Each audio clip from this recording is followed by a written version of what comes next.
तो 17 अक्टूबर शुक्रवार को बाजार में रही जबरदस्त तेजी और निफ्टी ने बनाया नया 52 वीक हाई। इसी के साथ निफ्टी बैंक में भी देखी गई शानदार तेजी और निफ्टी बैंक ने भी नया रिकॉर्ड हाई टच किया और पिछले लगातार 3 दिन से बाजार में तेजी का दौर जारी है। निफ्टी की क्लोजिंग हुई 25,700 के ऊपर, यानी कि आप भले ही 20 अक्टूबर को दिवाली मनाएं, लेकिन बाजार में यह हफ्ता दिवाली के जश्न से कम नहीं रहा है। तो चलिए अब एक एक करके इंडेक्स वाइज नजर डाल लेते हैं कि किस सेक्टर ने, किस इंडेक्स ने कैसा परफॉर्म किया है 17 अक्टूबर को। सबसे पहले नजर डालेंगे सेंसेक्स पर। तो सेंसेक्स में आज करीब 1% के आसपास की यहां पर तेजी देखने को मिली है। निफ्टी में आधा % की तेजी देखने को मिली। निफ्टी मिड कैप इसमें गिरावट रही आधे % के आसपास की। स्मॉल कैप में भी करीब आधा % की गिरावट देखने को मिली। निफ्टी आईटी में यहां पर प्रेशर देखने को मिला क्योंकि इन्फोसिस विप्रो के रिजल्ट अच्छे नहीं रहे और यूएस से भी निफ्टी आईटी को लेकर जिस तरह की खबरें आई थी उसके चलते आईटी सेक्टर में करीब 1.5% की गिरावट देखने को मिली और निफ्टी बैंक नया रिकॉर्ड हाई छूने के बाद आधा % की गिरावट के साथ यहां पर बंद होता हुआ नजर आया है। अब आगे बढ़ते हैं निफ्टी गेनर्स के तरफ। तो निफ्टी गेनर्स में पहला नाम आता है एशियन पेंट्स का। दरअसल खबर का असर है यूएई में व्हाइट सीमेंट की फैक्ट्री शुरू की है जिसके चलते शेयर 4% से ज्यादा की तेजी देखने को मिली है। एमएनएम में 2.5% से ज्यादा की तेजी। भारतीय एयरटेल इसमें करीब 2.25% की तेजी और मैक्स हेल्थ केयर के अंदर भी करीब 2.25% के आसपास की यहां पर तेजी देखने को मिली। निफ्टी लूजर्स की बात करें तो निफ्टी लूजर्स में पहला नाम आता है विप्रो का। रिजल्ट अच्छे नहीं रहे जिसके चलते 5.25% के आसपास की गिरावट रही। इन्फोसिस भी नतीजों का असर रहा, 2% के आसपास की गिरावट। इटर्नल 1.5% की गिरावट और टाटा स्टील यहां पर 1.5% की गिरावट इसमें भी देखने को मिली। अब आगे बढ़ते हैं मिड कैप गेनर्स की तरफ। तो मिड कैप गेनर्स में पहला नाम आता है भारतीय हेक्साकॉम का। करीब 4% की यहां पर तेजी देखने को मिली। गॉडफ्रे फिलिप्स 2.5% के आसपास की तेजी। एमएनएम फाइनेंशियल 2.5% की तेजी और भारत डायनामिक्स में करीब 2.25% के आसपास की तेजी यहां पर भी आज देखने को मिली।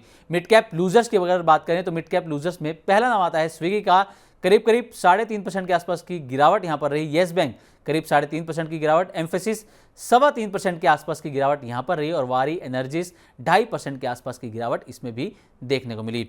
अब आते हैं स्मॉल कैप गेनर पर। तो स्मॉल कैप गेनर्स में पहला नाम आता है वर्लपूल का। 10% से ज्यादा की शानदार तेजी इसमें देखने को मिली।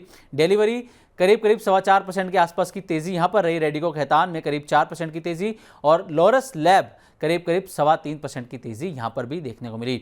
स्मॉल कैप लूजर्स इसमें पहला नाम रहा क्रेडिट एक्सेस ग्रामीण का। इसमें करीब 0.8% के आसपास की गिरावट रही। जिंदल सो में 5.5% से ज्यादा की गिरावट। पीसीबीएल 4% से ज्यादा की गिरावट और एफकॉन्स इंफ्रा 3% से ज्यादा की गिरावट यहां पर भी देखने को मिली। अब आगे बढ़ते हैं एफएनओ गेनर्स की तरफ। तो एफएनओ गेनर में पहला नाम रहा डिलीवरी का जिसमें 4.25% के आसपास की यहां पर तेजी नजर आई। एशियन पेंट्स 4% से ज्यादा की तेजी। खबर का असर जैसे कि हमको पहले बताया आपको। लोरस लैब्स 3.25% के आसपास की यहां पर तेजी रही। पीजीईएल यहां पर भी करीब 3.25% के आसपास की तेजी देखने को मिली। एफएनओ लूजर में विप्रो पहला नाम रहा। रिजल्ट का असर नेगेटिव रिजल्ट रहे।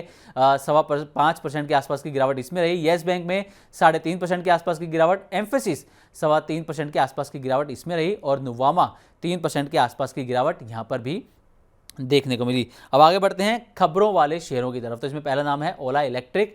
दरअसल नई कुछ स्कीम्स शुरू की हैं जिसका असर यहां पर देखने को मिला।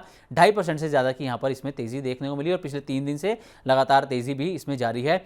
विप्रो 5.25% के आसपास की गिरावट इसमें रही रिजल्ट के चलते। इन्फोसिस भी रिजल्ट के चलते 2% की यहां पर गिरावट देखने को मिली और एशियन पेंट्स यूएई में व्हाइट सीमेंट फैक्ट्री खोलने की खबर का असर 4% से ज़्यादा की तेज़ी यहां पर भी रिपोर्ट की गई। अब इस शो में आगे बढ़ते हैं और आगे बात करेंगे 52 वीक हाई का। तो 52 वीक हाई में पहला नाम आता है अपोलो हॉस्पिटल्स का।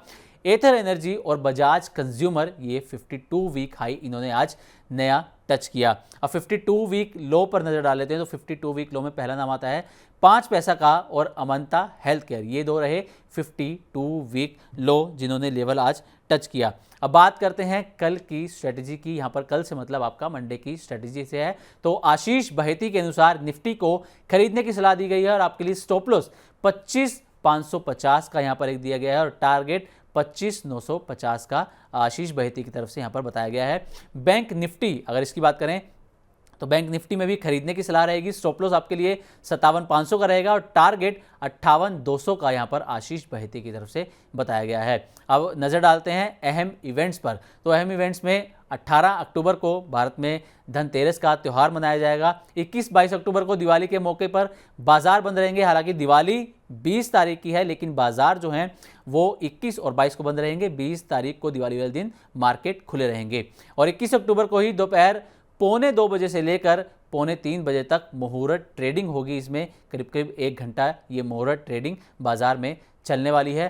तो ये था आज के बाजार का हाल, जहां बाजार में इस पूरे हफ्ते ही अच्छी खासी तेजी देखने को मिली और बाजार ने दिवाली आने से पहले ही दिवाली मना ली। तो उम्मीद करते हैं कि आपको आज का हमारा शो अच्छा लगा होगा। इसी तरह की और भी वीडियोस के लिए बने रहे मनी9 के साथ और आप सभी को एक बार फिर से दिवाली की एडवांस में बहुत बहुत शुभकामनाएं।